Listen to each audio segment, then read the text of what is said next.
खुलुमबाय स्टुडियाव आं उदांस्रि मोसाहारि जिल्ला नडेल राउन्ड विकसित भारत लाइमोन संसद खुंफुंदों। क'क्राझार सोरखारि फरायसालिमानिफ्राय दिनै क'क्राझार सोरखारि फरायसालिमाया साननैनि हाबाफारि लानानै दिनै आरो गाबोन विकसित Bharat youth parliament speech competition खुंफुंनाय जादों।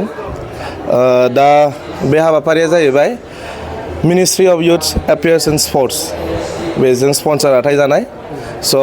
बेयावहाय जोङो मोनथाम डिस्ट्रिक्टखौ लानानै दिनै क'क्राझार सोरखारि फरायसालिमायाव डिस्ट्रिक्ट लेभेल नडेल राउन्ड जायनिफ्राय जोङो 10 जन पार्टिसिपेन्ट्सफोरखौ जोङो आसाम लेजिस्लेटिभ एसेम्ब्लियाव स्टेट लेभेलनि थाखाय जों दैथायहरनाय जागोन।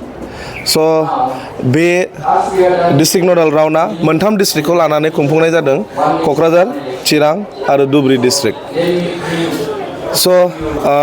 बे टपिकआनो जाहैबाय स्पीच कम्पिटिशननि टपिकआनो जाहैबाय वान नेशन वान इलेक्शन, जेखौ जों बर'आव बुंनो थाङोब्ला मोनसे हादोर मोनसे इलेक्शन।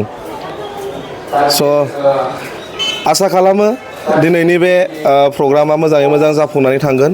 लोगोसे दिनैनि गिबि सानखालि सेथि सानाव बेखेवफैदोंमोन जोंनि प्रग्रामखौ मानगोनां एडिसि मेडाम डक्टर कविता डेका मेडाम, बिथाङा दिनै जोंनि प्रग्रामखौ बेखेवनानै थांबाय।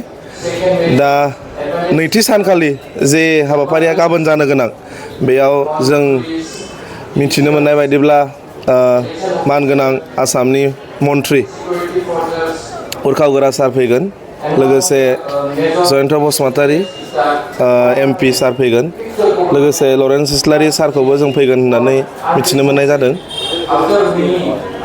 सेलेक्शन प्रसेसा माबायदि जाया?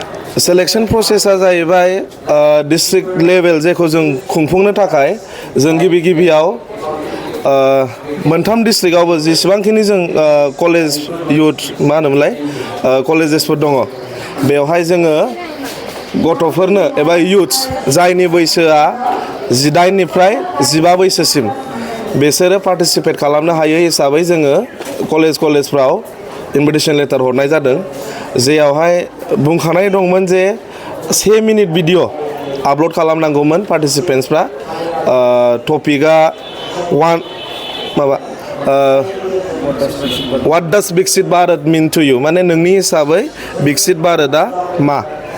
बे हिसाबै गथ'फ्रा पार्टिसिपेन्ट्स जाय खालामगोन बिथांमोना 1 मिनिट भिडिअ आपल'ड खालामनांगौमोन।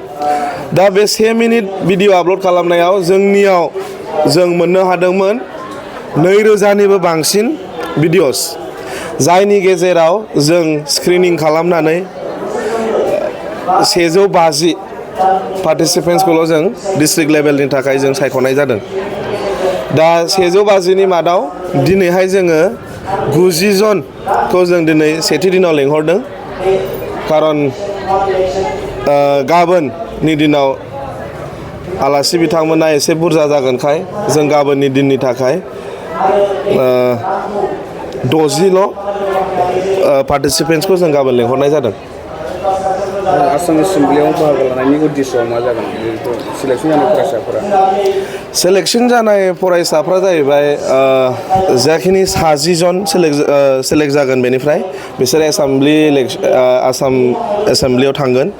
बेनिफ्राय आरोबाव सेथि, नैथि, थामथि जाय देरहासार जानो हागोन बिथांमोना इन्डियानि पार्लियामेन्ट हाउसआव नरेन्द्र मदि प्राइम मिनिस्टारजों बे मोनसे बिसायख'थि मोनसे हादोर बेनि सायाव हजों सावरायलायनो मोनगोन आरो खाबु मोनगोन।